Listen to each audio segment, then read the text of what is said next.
여러분 안녕하십니까? 정철진의 머니해봅니다. 저는 정철진이고요. 이번 시간에 여러분과 함께 나눠볼 이야기는 금리와 부동산, 부동산과 금리에 관한 주제입니다. 어떠세요? 요즘 부동산 참 이야기 말들 많은데 부동산 때문에 기분이 좋으십니까? 아니면 좀 아쉽습니까? 참고로 제가 30대 후배들을 만나도 항상 질문은 이렇습니다. 지금이라도 서울 아파트 집을 사야 될까요? 라는 거고요. 40대, 50대, 또 60대 선배분들을 만나도 마찬가지로 지금이라도 또 집 더 사야 돼? 이런 질문을 건네십니다. 자, 정말 앞으로 집값, 특히 서울 아파트 가격은 어떻게 될까요? 저는 그 핵심 키워드 중 하나가 바로 금리라고 생각합니다. 자, 먼저 현재 이 부동산 중에서도 서울 아파트 시장이 과연 어느 정도에 와 있나를 봐야 될 것 같습니다. 과연 지금은 뭐 상승기 초입인가, 중기인가, 말기인가, 아니면 뭐 거품 영역으로 갔나? 이것을 알 수 있는 하나의 중요한 척도가 있는데요. 바로 분양가 상한제 시행입니다. 그러니까 지금 하려는 얘기는 분양가 상한제 시행이 앞으로 뭐 집값을 잡는다, 못 잡는다라는 뜻이 아니고요. 과거를 돌아봤을 때 분양가 상한제가 실시됐다는 것은 일단 과열 국면, 과매수 국면, 그리고 거품의 영역에 돌입했다라고 볼 수가 있습니다. 지난 2008년 노무현 정부 때 분양가 상한제가 실시됐을 때도 잘 보면 알겠지만 그 실시 자체가 이 부동산의 뜨거운 거품을 의미하고 있기 때문입니다. 자, 그러니까 지금은 누가 뭐래도 서울 아파트, 이 부동산은 과열을 넘어서 거품 영역에 들어와 있는데요. 그렇다고 여기서 우리가 주의할 건 거품이라고 해서 거품이 바로 꺼질 것이다, 이렇게 예단하기는 힘들다는 거죠. 그렇다면 지금까지 많이 오르고 이미 과매수 국면, 거품 영역에 온 이 서울 아파트 가격을 더 유지시킬 수 있는 거, 혹은 정반대로 여기서부터 오히려 방향을 틀어서 하락으로 떠지게 할 수 있는 대표적인 핵심 키 팩터는 무엇일까요? 그것은 바로 금리입니다. 제가 단언컨대 금리가 이 수준이거나 더 내려간다면 부동산 급락, 서울 아파트 집값은 뭐 조정은 받을 수 있지만 절대 급락은 없습니다. 그러니까 실질적으로 서울 아파트 가격이 비교적 큰 폭의 조정을 받으려면 금리가 뭐 적어도 빠른 속도는 아니더라도 이제 하락을 멈추고 상방으로 돌아서는, 즉 금리 상승이 나와야 한다는 것인데요. 그러니까 지금 서울 아파트 혹은 부동산에서 고민하시는 분들은 앞으로 금리가 어떻게 될까를 전망하고 분석해 보시면 될 것 같습니다. 그래서 금리가 오를 가능성이 높다, 그러면 투자라든가 뭐 서울 아파트 매수에 유의해야 된다라는 뜻입니다. 자, 그러면 금리 전망은 어디서 우리가 찾을 수 있을까요? 이거 역시도 단적으로 하나를 말하면 미국의 금리가 굉장히 중요합니다. 미국이 기준금리 인하를 멈추고 금리 인상으로 간다면 우리도 뒤따라서 금리를 올릴 수밖에 없기 때문에 과연 미국이 어떻게 할지가 향후 금리 방향의 중요한 요소가 되는데요. 지난 12월 12일이었죠. 미국 연방준비제도 이사회의 마지막 FOMC 회의가 있었습니다.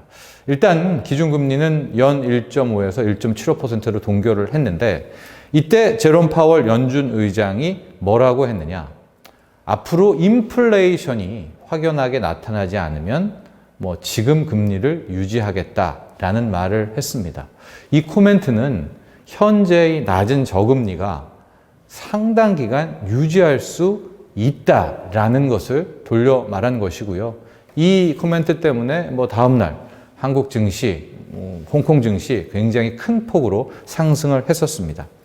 그러니까 앞으로 미국을 이렇게 봤는데 미국이 인플레이션이 나오지 않는 한 지금의 저금리를 유지해 간다. 그렇다면 우리나라도 저금리를 유지하거나 오히려 한 번 더 낮출 여력이 있다. 그렇다면 서울 아파트, 부동산은 당분간 승승장구할 수 있다. 이렇게 결론을 내릴 수가 있는 것이죠. 그런데요, 이 대목에서 우리가 최근 미국 금융가, 은행업계에서 벌어지고 있는 좀 특이한 사안을 잠깐 말씀드리려고 합니다. 조금 어려울 수가 있는데요. 가령 이런 겁니다. 현재 분명히 시중은행들은 돈을 많이 갖고 있습니다. 근데 시중은행들이 돈을 돌리고 있지 않은 것 뿐입니다. 그렇다면 왜 이 미국의 대형 은행들은 이 돈을 돌리지 않고 고스란히 은행 창고에만 넣어두고 있을까요?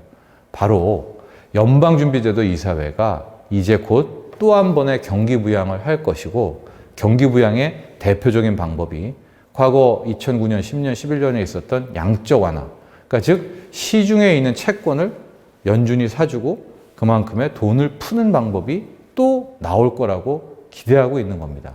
그렇기 때문에 이 대형은행들은 막대한 채권들을 보유하고 있으면서도 절대 안 내놓죠. 왜냐하면 금리가 더 인하되거나 떨어지거나 사주고 오는 게 확실하다면 채권의 몸값이 올라갈 수 있기 때문에 지금 대형은행들은 이렇게 자금을 혹은 보유하고 있는 채권을 확 손에 쥐고 있는 겁니다.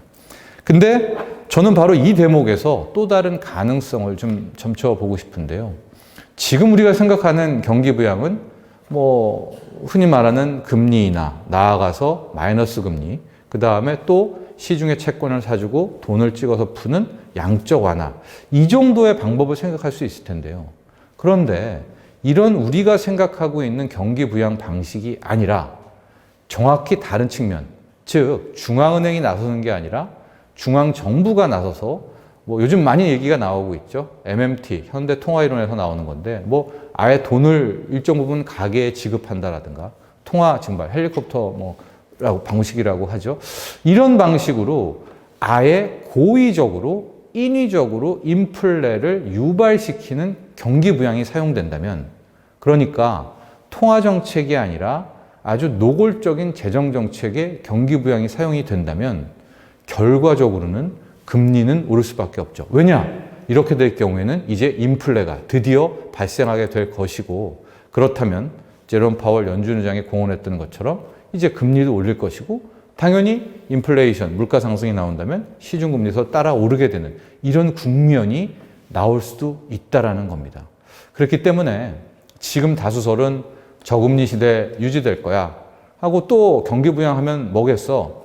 제로금리, 마이너스 금리, 앞으로 금리 더 내리거나 양적 완화할 거 아니겠어? 이런 생각으로 앞으로의 이 저금리를 더 길게 바라보고 있는 것이 다수설이기는 하지만, 마치 우리의 뒤통수를 치는 것처럼 오히려 재정 확정 확장을 통해서 실제로 인위적인 인플레이션이 나온다면 우리의 예상과는 다르게 금리가 튀어오를 수 있다는 이런 가능성도 빼놓을 수 없다라는 겁니다.